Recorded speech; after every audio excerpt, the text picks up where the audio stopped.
दीदी किसान, बदलते भारत की शान।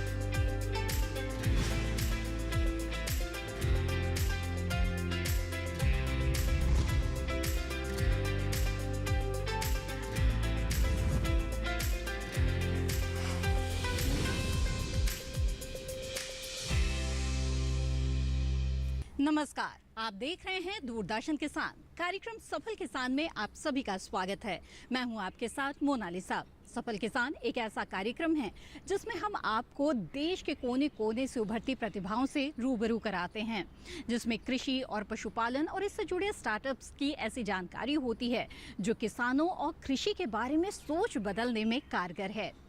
आज के इस अंक में हम आपको दो ऐसे किसानों से मिलवाएंगे जो अपने अपने क्षेत्र में सफलता के परचम लहरा रहे हैं। इनकी सफलता की कहानी जानने के लिए सबसे पहले चलेंगे राजस्थान के बाड़मेर और उसके बाद रुख करेंगे उत्तर प्रदेश के सहारनपुर का। तो चलिए आज का कारवां शुरू करते हैं राजस्थान के बाड़मेर से।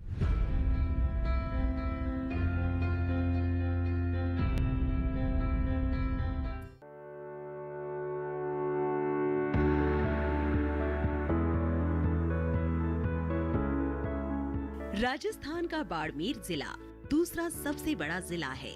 तेल और कोयला उत्पादन के क्षेत्र में ये जिला अपना अलग ही स्थान रखता है, जहाँ के किसान मिली जुली खेती से अपना जीवन यापन करते हैं। बारिश की बात की जाए तो यहाँ बारिश सामान्य तौर पर 277 मिलीमीटर होती है, लेकिन कभी कभी सामान्य से ज्यादा बारिश काफी नुकसान दे जाती है। ऐसे में यहाँ के किसान कृषि के क्षेत्र में कई समस्याओं का सामना कर रहे हैं। हालांकि कुछ किसान ऐसे भी हैं जो विपरीत हालात में भी सफलता की राह निकालना जानते हैं। ऐसे ही है बाड़मेर के बालाराम जी। बालाराम जी भारत पाक की सीमा से लगे गांव जानपालिया गांव में रहते हैं और सीमा से लगी अपनी जमीन में भविष्य के सपने बोते हैं। करीब 100 बीघा भूमि में एकीकृत कृषि की तकनीक को अपनाकर बालाराम जी ने नुकसान में जा रही खेती को मुनाफे पर ला खड़ा किया है। इस समय वो सब्जियों की खेती, अनार की खेती, बाजरे की खेती, मसाले में जीरे की खेती, पशुपालन, नेपियर घास की खेती, बायोगैस प्लांट, केचुआ खाद प्रसंस्करण शामिल है। उनकी इन विधाओं में सबसे प्रभावी है नेपियर घास, क्योंकि बालाराम घास की खेती केवल अपने पशुओं के लिए नहीं करते, बल्कि आसपास के क्षेत्रों में निर्यात कर इससे बढ़िया मुनाफा कमाते हैं। इन सभी कामों को बालाराम जी अकेले नहीं संभालते। अगर वो फसलों की देखभाल करते हैं तो उनका छोटा बेटा पशुपालन की जिम्मेदारी संभाल रहा है। पहले तो जीरा होता था, जीरा होने के बाद में 5 साल बाद में जीरा होता नहीं है, तो यहाँ के लोग क्या करते, जीरा ही जीरा पाते, अरंडी बात, दूसरा कोई बात नहीं है। तो हमने रायड़ा भी बोया, खूब मजूरी रायड़े में, अरंडी में और इस नेपियर में है। तो एक साल के 2 बीघा जमीन है, 2 बीघों के अंदर 3 या 4 लाख मिलते हैं हमको इस चारे में। घर की भैंसें खाती हैं, बकरियां भी खाती हैं, और उससे अलावा 4 लाख या 2 बीघे के अंदर। और बिकते ज़्यादा बिकते हैं इस मौसम के, ये ठंडी मौसम है, इसमें इस तुरंत लगता है।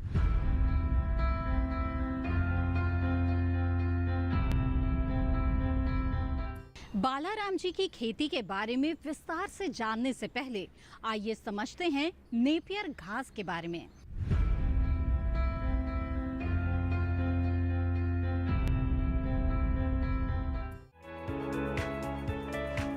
दुधारू पशुओं के लिए चारे की समस्या से निजात दिलाने में नेपियर घास काफी कारगर है, क्योंकि एक बार अगर इसकी खेती की जाए तो लंबे समय तक उत्पादन मिलता रहता है। इसका चारा पौष्टिकता से भरपूर होता है। इसमें औसतन प्रोटीन की मात्रा 7 से 12% तक पाई जाती है। पत्तियों में 9.30% और तने में 4.40% प्रोटीन पाया जाता है। यही गुण पशु की दूध उत्पादन क्षमता में इजाफा करता है। इसके साथ ही पशु की सेहत भी अच्छी बनी रहती है। नेपियर घास की खेती हर तरह की मिट्टी में की जा सकती है। इसे ज्यादा सिंचाई की जरूरत नहीं होती। इसीलिए राजस्थान जैसे प्रदेशों में इसकी खेती बढ़िया लाभ दिला सकती है। एक बार लगाने के बाद 4 से 5 साल तक लगातार हरा चारा मिलता रहता है। नेपियर घास की पहली कटाई जहां 60 से 65 दिनों में की जाती है, वहीं इसके बाद हर 30 से 35 दिन पर यानी साल में 6 से 8 बार काट सकते हैं। कम पानी और मिट्टी से कम पोषक तत्वों की अपेक्षा रखने वाली नेपियर भूमि संरक्षण के लिए उपयुक्त है। इस बहुवर्षीय चारे को परती जमीन और एकल फसली खेतों में भी आसानी से उगा सकते हैं। इसे खेतों के एक हिस्से या मेड़ पर भी लगा सकते हैं। इस तरह से ये घास कई मायनों में मुनाफा देने वाली है।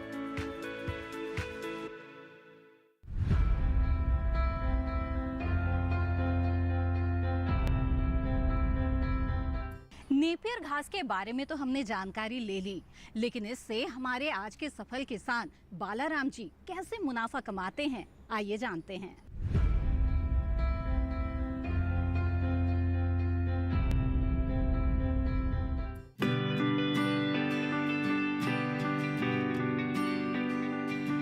बालाराम जी पिछले 40 सालों से खेती के क्षेत्र में अपना योगदान दे रहे हैं। बीते इन सालों में बालाराम जी ने कई फसलों को चुना तो कई को छोड़ा, लेकिन सफलता का स्वाद पिछले कुछ सालों में मिल पाया है।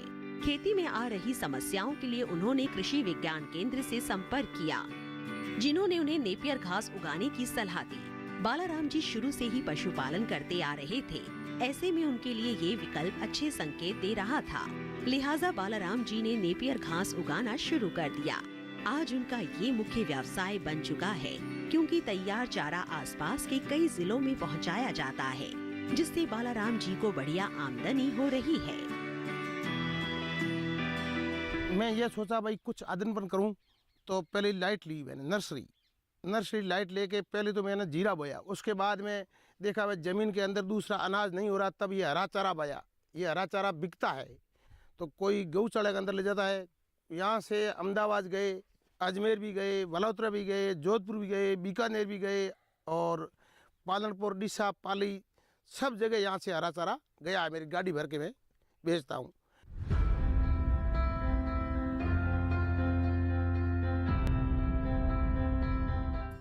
दोस्तों, अभी कार्यक्रम में वक्त हो चला है एक छोटे से ब्रेक का। ब्रेक के बाद हम बालाराम जी के पशुशाला का भ्रमण करवाएंगे। आप बने रहें दूरदर्शन किसान पर।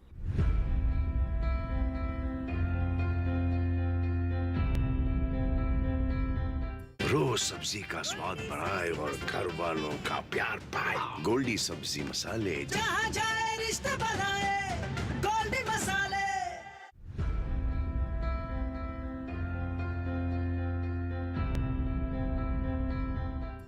ब्रेक के बाद आप सभी का फिर से स्वागत है। आप देख रहे हैं कार्यक्रम सफल किसान। आइए सफल किसान की दास्तान को आगे बढ़ाते हैं और जानते हैं कि बालाराम जी किस तरह से पशुपालन कर रहे हैं।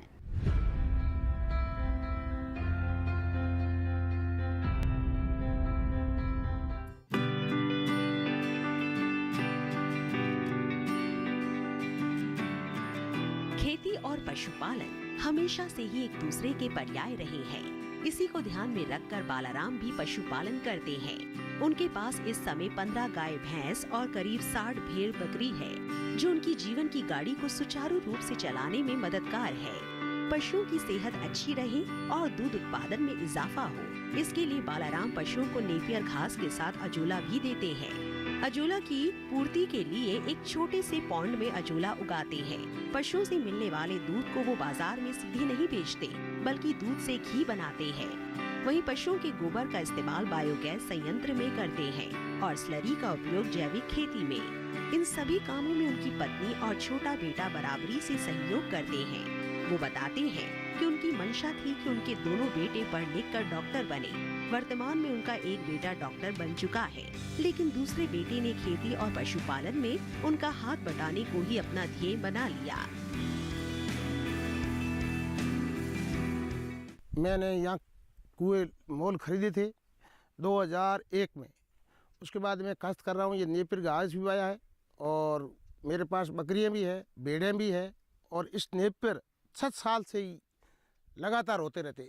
एक बार बोया 6 साल तक ये नेपियर चारा भैंसों के लिए, और इससे दूध पवित्र आता है। एकदम लोगों के विटामिन में लिए बिल्कुल सही है। और एक बच्चा मेरा डॉक्टर है और एक बच्चा मेरा किसान का काम कर रहा है। मेरे 4 ट्यूबवेल है, या सब मैंने मोल खरीदी है पीठ पे मजदूरी करके। मैं मेरे पापा जी के साथ खेती का काम भी करता हूँ। उसके साथ साथ मैंने अपने बकरी फार्म बना रखा है और भेड़ फार्म भी है।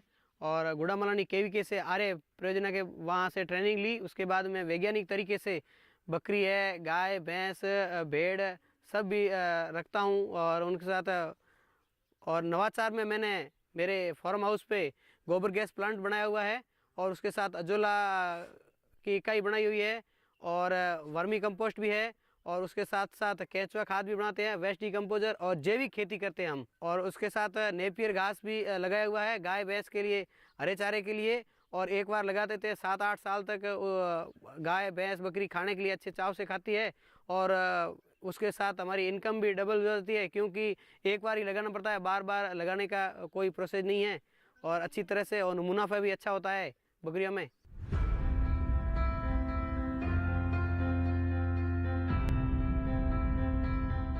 आइए अब कार्यक्रम में आगे बढ़ते हैं और जानते हैं कि राजस्थान के विषमता भरे क्षेत्रों में भी किसान किस तरह से खेती के जरिए मुनाफा ले पा रहे हैं।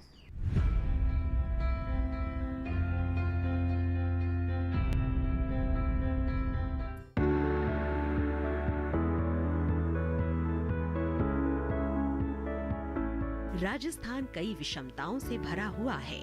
ऐसे में कृषि करके सफलता तभी पाई जा सकती है जब किसान एक साथ एक ही स्थान पर कई कार्यों का संपादन करे। ऐसे में आय बनी रहती है और किसान को चहुं ओर से मुनाफा होता है। कृषि विशेषज्ञ इसे इंटीग्रेटेड फार्मिंग कहते हैं। इसमें किसान खेती के साथ पशुपालन, मछली पालन, मधुमक्खी पालन, बागवानी जैसी विधाएं एक साथ करते हैं। राजस्थान में कृषि विज्ञान केंद्र इसे बढ़ाने के लिए किसानों का मार्गदर्शन कर रहे हैं, उन्हें समय समय पर प्रशिक्षण दे रहे हैं। इंटीग्रेटेड फार्मिंग सिस्टम एक ऐसी आधुनिक तकनीक है जिसमें मुख्यतः फसल के साथ साथ बागवानी, पशुपालन, बकरी पालन, भेड़ पालन, अजोला, वर्मी कंपोस्ट आदि कंपोनेंट को साथ में लिया जाता है, जिससे हमारे किसान भाई ज़्यादा हमारे जो दुगनी आय की बात करते हैं हम, या भारत सरकार जो दुगनी आय की बात करता है, इन इंटीग्रेटेड फार्मिंग सिस्टम के माध्यम से एक ऐसा विकल्प है जो कि हमारे किसान भाई दुगनी आय को बढ़ा सकते हैं। और साथ में हमारे जो किसान भाई है, प्रदूषण जो वायु प्रदूषण होता है उसको, पर्यावरण प्रदूषण है उसको मेंटेन कर सकता है इंटीग्रेटेड फार्मिंग सिस्टम से।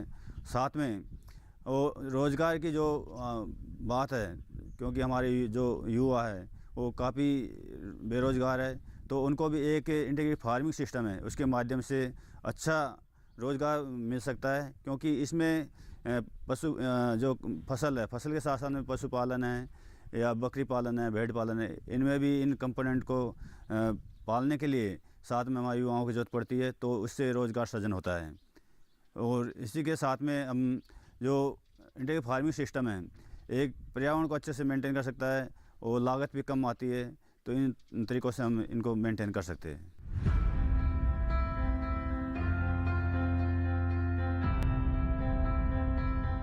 आइए अब कार्यक्रम में आगे बढ़ते हुए ये समझ लेते हैं कि इंटीग्रेटेड फार्मिंग के जरिए किस तरह से बालाराम जी को सम्मान भी प्राप्त हुआ और अच्छी आमदनी भी।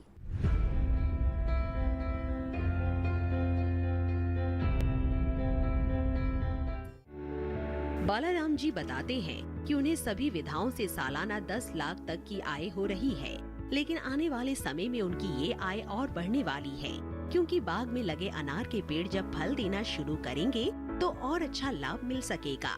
हालांकि अब तक का उनका ये सफर उन्हें कई बार सम्मानित कर चुका है। हमने ऐसे किया, पहली बॉर्डर पे जमीन, लोग बोल रहे हैं कि यहाँ बॉर्डर पे ज़मीन मत खरीदो।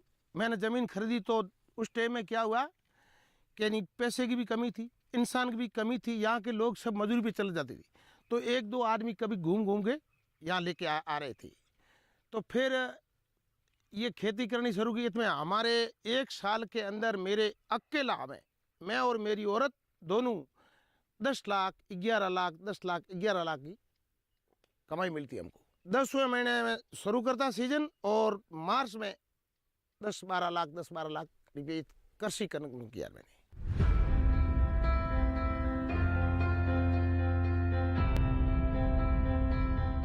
इसी के साथ कार्यक्रम सफल किसान में वक्त हो चला है एक और छोटे से ब्रेक का। ब्रेक के बाद हम आपको लेकर चलेंगे उत्तर प्रदेश के सहारनपुर और मिलवाएंगे एक और सफल किसान से। आप बने रहें दूरदर्शन किसान पर।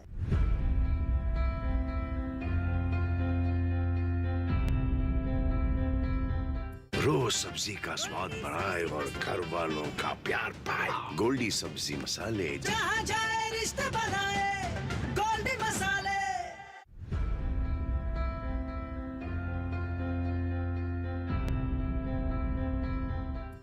ब्रेक के बाद आप सभी का फिर से स्वागत है। आप देख रहे हैं कार्यक्रम सफल किसान। आइए अब इस सफलता के कारवां को आगे बढ़ाते हैं और रुख करते हैं उत्तर प्रदेश के सहारनपुर का, जहां रहते हैं हमारे आज के दूसरे सफल किसान मुजाहिद।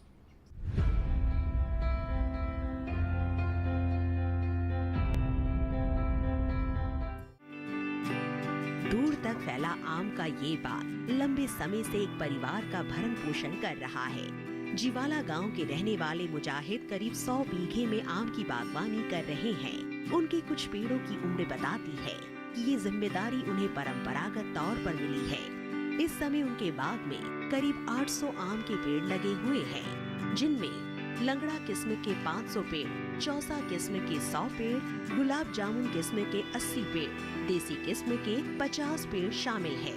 इसके अलावा मुजाहिद पारंपरिक फसलें भी उगाते हैं, जिसमें गन्ना, गेहूं और धान मुख्य है। इस तरह से मुजाहिद एक बागवान होने के साथ साथ एक किसान भी है। हम खुजनावर मुस्तकम के रहने वाले हैं, किसान हैं। आम की खेती करते हैं और गन्ना, गेहूं, कुछ ये चावल, इसकी भी खेती करते हैं। ये आम का बगीचा है अपना।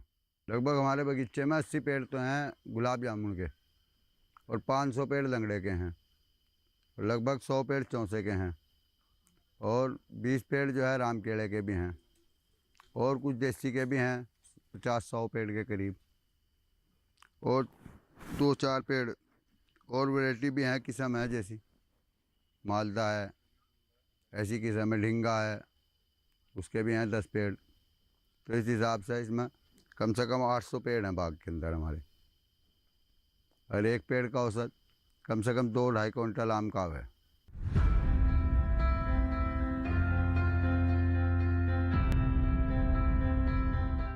किसान मुजाहिद अपने बागों का ख्याल किस तरह से रखते हैं और इससे कितनी कमाई कर लेते हैं, आइए जानते हैं खुद उन्हीं से।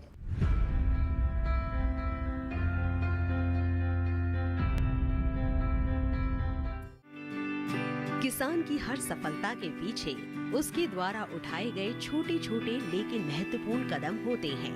फसल में जरूरी उर्वरक देने, समय पर कीट प्रबंधन करने से लेकर समय पर तुड़ाई करना भी बेहद अहम है। मुजाहिद अपने काम को बखूबी निभा रहे हैं, तभी तो उनके बागों के आम दिल्ली, चंडीगढ़ और जयपुर तक भेजे जा रहे हैं। वो बताते हैं कि प्रति पेड़ से उन्हें करीब 2 से 2.5 क्विंटल पैदावार मिल जाती है, जिनका बाजार भाव बदलता रहता है। लेकिन एक अनुमान की बात की जाए तो वो हर साल आम से लाखों रुपए का मुनाफा कमा लेते हैं। 1 क्विंटल में मान लीजिए सर 15 से 25 रुपए किलो के आम बाजार हैं आम के। जी 15 से 25 रुपए के इस टाइम पे बाजार चल रहा है आम का। ये फिलहाल के बाजार ये भी 15 से 20 रुपए हैं। आगे बढ़ भी जा बाजार तो 3000-3500 रुपए का पेड़ पर से एक पैसा आम निकल जाता है। आम का जो है भाव पर सारा ही निर्भर है जी। अगर आम का भाव सही है तो 7000 से 10,000 तक का भी पेड़ पर से आम उतरता है। इसकी तुड़ाई जो है आम की डंडी समेत पेड़ से तुड़ाते हैं और उसकी फिर छटाई करके उसकी कई तरह की पैकिंग करते हैं। 5 किलो से लेकर 10 किलो तक की, 7 किलो की, 5 किलो की, 8 किलो की, ऐसी पैकिंग करके और यहाँ से पैक करके गाड़ी ट्रक से लोड करा के जयपुर मंडी तक, दिल्ली, हर जगह पहुँचाने का वो करते हैं काम।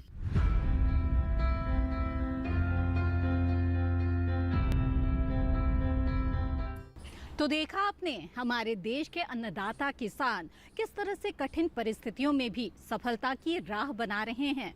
उनके ये प्रयास मौजूदा समय के युवा पीढ़ियों को ये संदेश देने के लिए काफी है कि खेती अब लाभ का व्यवसाय बन चुका है। उम्मीद है आज का ये अंक आपको जरूर पसंद आया होगा। सफल किसान कार्यक्रम के विषय में आपकी क्या सोच है, आप क्या विचार रखते हैं, आप हमारे साथ जरूर साझा करें।